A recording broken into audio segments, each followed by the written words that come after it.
कल हम लोगों ने एक एक्टिविटी की थी हर घर तिरंगा, जिसमें आपको ड्राइंग बनानी थी और कुछ लाइंस तिरंगा के बारे में सबने अच्छे से किया था। तिरंगा क्या है बताइए? हमारा राष्ट्रीय ध्वज। हाँ, अजीत ने बताया हमारा राष्ट्रीय ध्वज है। तो इसके बारे में हर घर तिरंगा हम रोज जब से शुरू होने वाला है, 15 अगस्त आने वाला है, हम रोज सुन रहे हैं। तो इसके बारे में भी जानना चाहिए, क्योंकि अब आप कक्षा 3-4 के बच्चे हो, 3-4 क्लास में हो, थोड़ा बड़े हो गए।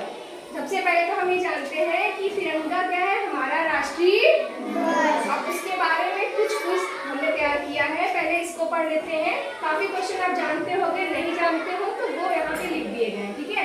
भारत के राष्ट्रीय ध्वज का नाम क्या है? तिरंगा मतलब 3 रंग। और राष्ट्रीय ध्वज में कितने रंग हैं? 3 रंग। पहला है केसरिया, ठीक है।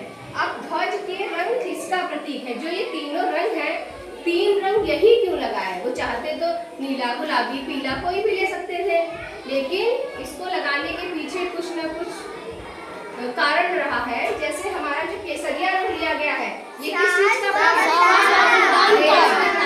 साहस। और जो हमारे फ्रीडम फाइटर्स थे, स्वतंत्रता संग्राम सेनानी, बहुत से लोग, इन्होंने इसके लिए देश को आजाद कराने के लिए अपनी जान दे दी, ये उसका प्रतीक है।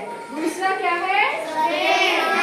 शांति और सच्चाई का, मतलब देश में शांति और सच्चाई बनी रहे।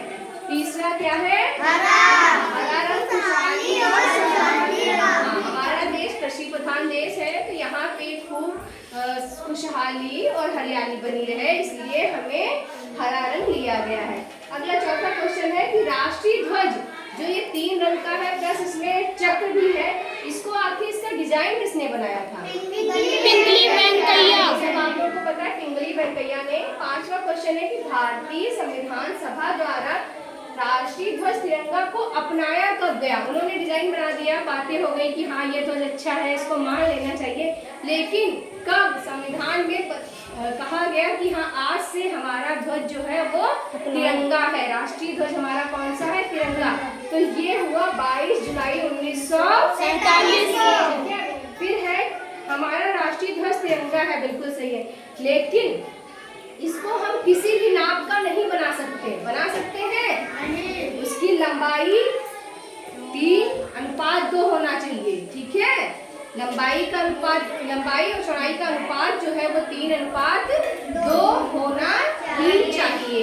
इसके अलावा कुछ क्वेश्चंस और हैं, जैसे जो हमारे राष्ट्रीय ध्वज में बीच में चक्र है, उसे क्या कहते हैं? अशोक चक्र। और इस अशोक चक्र में कितनी तीलियां हैं? 44। और ये अशोक चक्र का रंग कौन सा है? नीला है। और ये जो हर घर तिरंगा अभियान है, ये कब शुरू किया गया था?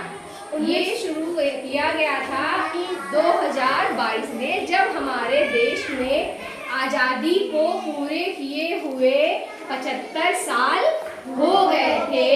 तब सरकार ने डिसाइड किया कि हम इस बार से हर वर्ष हर घर तिरंगा ये अपना मनाएंगे। क्यों मनाएंगे? जिससे स्कूल के बच्चे या हमारे जो आम नागरिक हैं, वो हमारे तिरंगे के महत्व को जान सके।